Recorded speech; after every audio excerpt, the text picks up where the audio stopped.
What is up, Tube Tech students? r/diddles here, and it is good to be back on Reddit. Now today we'll be coming at you with some r/prorevenge. I decided it would be good to commemorate the occasion of the first episode reaching almost 1,000 views. So what do you say we go ahead and jump on in? Don't want to keep you guys waiting. You've already waited a week. 6 people in a 4-door sedan? Nah. For context, I'm a Lyft/Uber driver, and last night I put the fear of God in some teens, and it felt good. So Lyft/Uber does not allow drivers to pick up anyone under the age of 18 without an adult's consent, or a consenting adult present. Also, I have a 4-door sedan, so obviously I can only seat 4 other people beside myself. I pull up to a Walmart last night and I see this group of 6 teens standing around outside the store, and because there are 6 of them, I start to drive past them. To my surprise, they start to wave me down in my rearview mirror, so I stop because maybe, just maybe, it's a group of friends waiting with other friends until the ride of some of them are waiting to get there. What?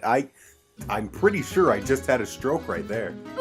Because maybe, just maybe, it's a group of friends waiting with other friends until the ride some of them are waiting on gets there. The first girl gets to my car and I ask her when she opens the back door, "How many people?" "Oh, just 4. So I turn around to wait patiently, and then I hear it. The conversation of who's going to sit on whose lap in the back seat, and which person gets to be the lucky one who sits up front away from the other 5. One of the other girls sits up front with me as a state trooper rolls by, but hasn't shut the door yet when I ask her, "How many people are they?" Like 6, but there are 2 stops. One is just up the road and they'll get out, and the other one is just 4 of us. No. No. I am not risking that many lives, or the legal issues that would come from it. I will never risk this. They should have had the person who requested this ride for them order an XL vehicle. Sorry guys, I cannot legally pick up more than 4 of you. I'm not risking the ticket. Smart aleck girl in the back suddenly pops up between the headrest. "How much is it? Like $50? More trouble than it's worth. Not happening. I can either take 4 of you or you guys can cancel the ride. At this point, the people outside the car are arguing because I told you after the last person we need a bigger one. And it was followed by someone else saying, "Just have your sister cancel it and order us a new one. 3rd time's the charm." After more discussion, they finally all get out, all of them slamming the doors as hard as they can, and I drive away. As I'm about to leave the lot, I see the state trooper from earlier sitting, possibly waiting for speeders. So I pull over so my driver's side window is lined up with theirs, and I give him a smile and wave so he, hopefully, worries less about a random car doing this in the middle of the night. When he rolls down his window, I explain the kids to him and how they obviously don't get it. So he tells me to drive over, let them get in, and he'll take care of it. This guy looks like a kid in a candy store. So I go back around to the kids and roll down my window as the smart aleck girl from the back seat walks up. "Look, Lyft/Uber won't allow me to pick up more than 4 people, so I had to get you to cancel. Has someone ordered you guys another ride yet?" "No." "Hop in. But you can't tell Lyft/Uber, okay?" These teens all get in the car. Only one, the girl up front with me, was smart enough to buckle up. I pull away from the curb and head in the direction of the parking lot exit when whoop whoop! Lights flashing behind me. Every teen in that gets wide-eyed and so quiet you could hear a pin drop. I'm doing my best to look scared out of my mind too. I pull into a parking space and here comes Mr. State Trooper. Chest puffed, shoulders squared, way more serious face than the version of him I just spoke to a minute ago. Oh, this was a girl writing the story. Oh no. "Ma'am, do you know why I pulled you over?" While looking at him, I motion quietly to the back seat, acting like I'm too afraid to talk. "Darn right. License and insurance. Everyone but the driver get out of the car." Nobody moves. I said, everybody but the driver, out the car, now. Watching them scramble the heck out of my car was the most hilarious thing, and it made it so hard to keep a straight face. I don't think the teens realized that I never gave him what he asked for, because the minute they were out of the car, he had them all sit on one of those curbs with the trees on it.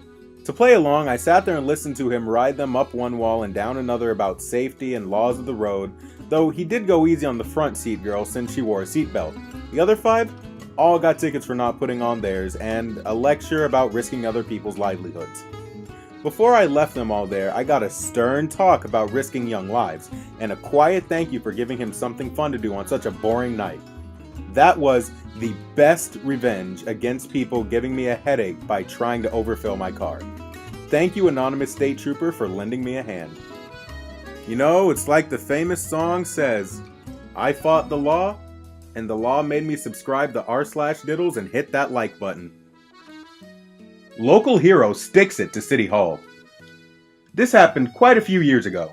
Where my hometown is, there's a thing called ALR, Agriculture Land Reserve. Basically, there are areas of land that can only ever be used for agriculture, in order to protect prime agriculture land from becoming highways and strip malls and things like that. A friend of a friend, let's call him Fred, had inherited a piece of such land on the outskirts of the city. He had no interest in doing any kind of farming, but the ALR rules allow for the property owner to have a personal residence on the land. So he built a house on it and had a nice place to live just outside of town. Now, City Hall has ways of acquiring ALR land and using it for non-agriculture purposes. I'm not familiar with how exactly, but they can, and it is about impossible for anybody else to. One thing the city would do to acquire ALR land is turn it into condo development. They had a vision for 3 high-end condos to be built where Fred's property was. They had already bought the properties on either side of Fred's land, and were going after his too. The city was only offering Fred the property value, and since he had just built a house there, he would be losing on the deal, so Fred said no. While the condos on either side of Fred were being constructed, the city used every tool they could to try and expropriate Fred's land, but the ALR restrictions made it tricky. Finally, they told Fred that since his land was ALR, he needed to be using it for agriculture within 30 days, or they could take it from him. Fred's response? Pig farm. He crammed as many pigs onto his property that he legally could. Full compliance with farming regulations, health and safety, whole 9 yards. Since he had fulfilled his obligations with the ALR, the city could not touch him. Period. The city had already pre-sold a number of these condos, and naturally, none of the buyers were very happy to have spent a small fortune to live next to a big stinky pig farm. Most of the buyers obtained grounds for dismissal on their purchase agreements, while the rest filed a big lawsuit. The city's project was sinking fast. The city started negotiating with Fred, and the story ends with the city finally making Fred an offer for his land that was so ridiculous he had no choice but to accept. The city finished their condo project, but thanks to Fred, they did not make nearly as much off it as they had anticipated.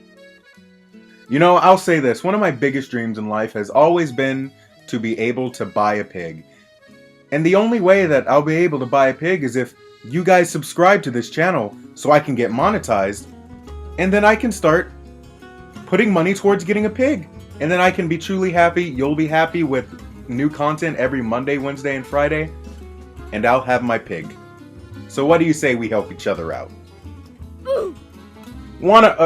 Okay, you know what? This is probably most definitely on me for picking this story in the first place, but just from the title alone, I feel like I'm going to be doing a lot of r/censoring today. Want to mess with my brother? That's cool. Enjoy not going anywhere with your career. I read a story today that reminded me of something that really made me mad 4 or 5 years ago, so figured I'd post about it. Not changing any names because forget those people and I hope they see this. Ooh, I like this person already. Background. My brother is 3 years older than me and had been working at his first job for about a year before I started working at the same place as my first job. He has the mindset of a 15 or 16-year-old and does not understand jokes. He's not autistic, but he's on the spectrum. Here's where it begins. So my brother was working at this grocery store. I believe it's only an East Coast type of store because no one I've met from places towards the West seemed to know what it is. Anyway, the store is called Kroger. Hey! Hey! I shop at Kroger. So my brother, who has issues, has been working at this place for a year now as a bagger. He has supervisors over him who are Skylar, forget you, Brandy, forget you, Reba, forget you, and John. You're cool. All these supervisors made the same $8.75 as my brother did, despite being in a higher position. So before long, I had started working at this grocery store too, and the same people were my supervisors. It didn't take long to notice the obvious disrespect they were showing my brother, and it didn't take long for it to rub off on me because he's my brother. They had him doing stupid stuff just to get him off the front floor because they found him annoying. They would send him outside to bring in carts when it wasn't his turn because he didn't do a good job when it was his turn. Okay, my brother is like 6'2", 120 pounds. He's a hecking stick. And this place didn't have a machine to carry in carts. You're literally out there for 30 minutes pushing these things back inside. So it came to be that he realized these people suck, other than John, and he wanted to be put in a different department. Kevin was in charge of produce, didn't want him because of how the front end talked about him. Forget you, Kevin. You could have made this whole issue disappear. Seriously, for any of you like Kevin, don't judge people before you get to know them. My brother isn't a bad guy, he's just not the society's version of normal. So then he tried to go to the baking department. Forget you, Margie. So he went to HR. So this place was part of the union and they couldn't just fire him despite their nasty attitudes they had towards him. HR had sat up in the office with my brother and one of the main managers, whose name I can't remember, but he left the store anyway, so it doesn't matter. My brother basically told them the constant disrespect he gets from the supervisors and how it's really making work life miserable for him. He goes into details about the tasks they make him do that aren't even in his department of stuff to do. HR is kind of playing the manager's side because, of course, like everyone else, she's heard about him. And of course, like everyone else, she actually doesn't know him. Just know the stories about him. So HR brings up Skylar, Brandy, and Reba. Skylar and Brandy got a strike, which means nothing because they reset like every month anyways. And Reba didn't get anything because she's head of the floor and gets away with everything. Like the time she went and gave the delivery truck guy a, oh, okay, moving on. So after that, Skylar and Brandy were on a mission to make my brother's life heck. Constantly just up in his business about stupid things. Constantly making jokes that he doesn't understand. Everyone else would be laughing and he'd be confused as to why they're saying those things about him. So, I had enough. I finally quit that job after being there 10 months whenever I had another job lined up. After that, I made it a mission to get all of those people messed up. I called up the main support line for the stores. It's usually where customers go to complain, but there wasn't an option for employees to complain, so I talked to customer support. I informed them of everything that my brother had been through and the struggles he's been dealing with there. I informed them of the stupid task they have him do just to keep him away from the main floor, and I told them of his disabilities that they were all well aware of. They told me they would launch an investigation and gave me a case number so I could stay updated. Well, come to find out, all of those people were banned from working at Kroger and anywhere that Kroger affiliated with. Bonus! They did a deeper investigation into the manager and found out that he's leaving the store a mess and not properly documenting stuff. So he got the boot as well. I soon got him hired on at a place where I found a new job at, and he likes it a lot more. Still some typical jerks he deals with, still, but not nearly on the same scale as it was. TLDR, mess with my brother, and you'll be out of a job and anywhere affiliated with that store. This story brings me so much joy because I'm in level with you guys. I'm a very spiteful person, and this definitely seems like something that I would absolutely do.